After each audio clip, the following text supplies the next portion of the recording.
ต้องกดก่อนกินเฮ้ยไข่แตกอันนี้ก็เก๊กแห้งหน่อยมั้งไข่แตกเอาหวานลูกชุดก่อนจำไหม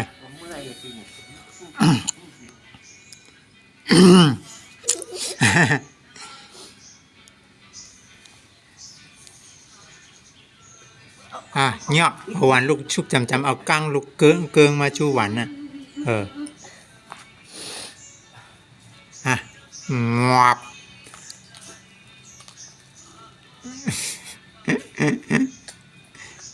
อร่อยหวานชดเยือดมาเคยขั้นจังได้แมว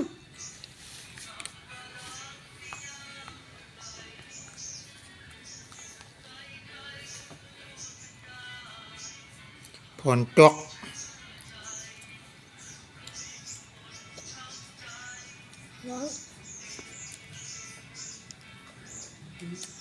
นอนฮะ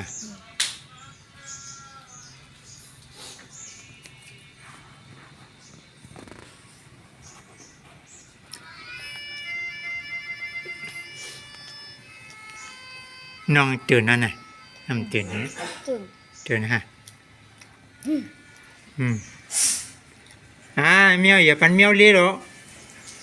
เฮ้ย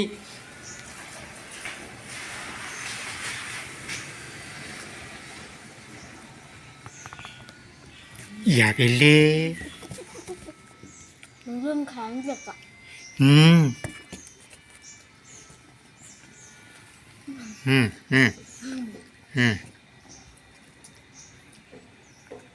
งั้นเมียวเลี้ยวหวานมั้ยนะ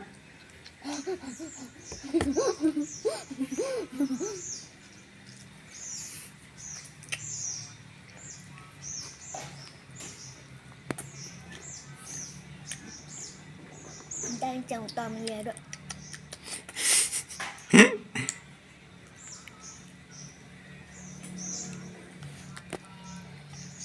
โอ้บรรยากาศ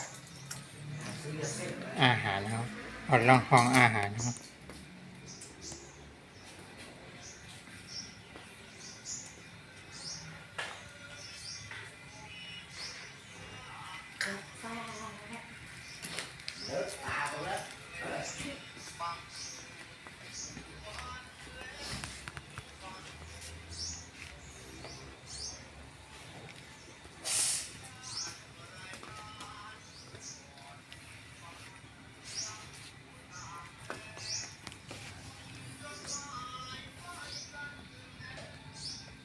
ก็บอกเราก็ชื่อนำวันนั้น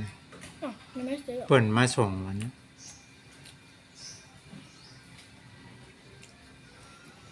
ก็ชื่อได้ไง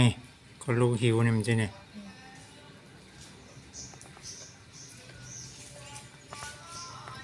น้องตื่นนะ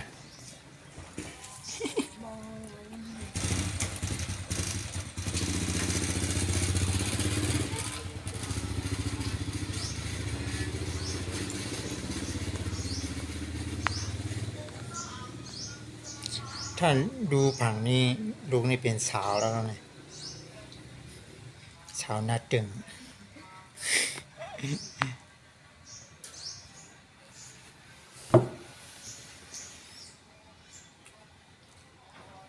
มันในห้องออกหนึ่ง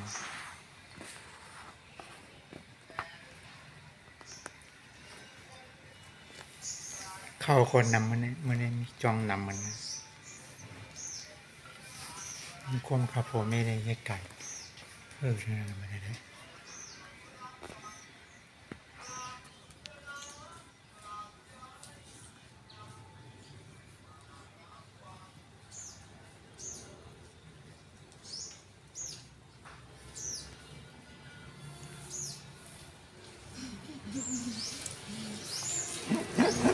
แล้ว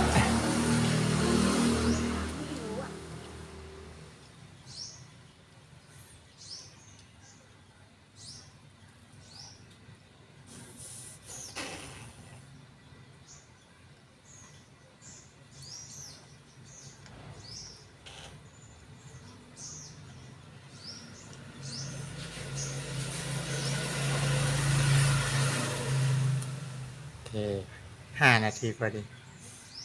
บ๊ายบาย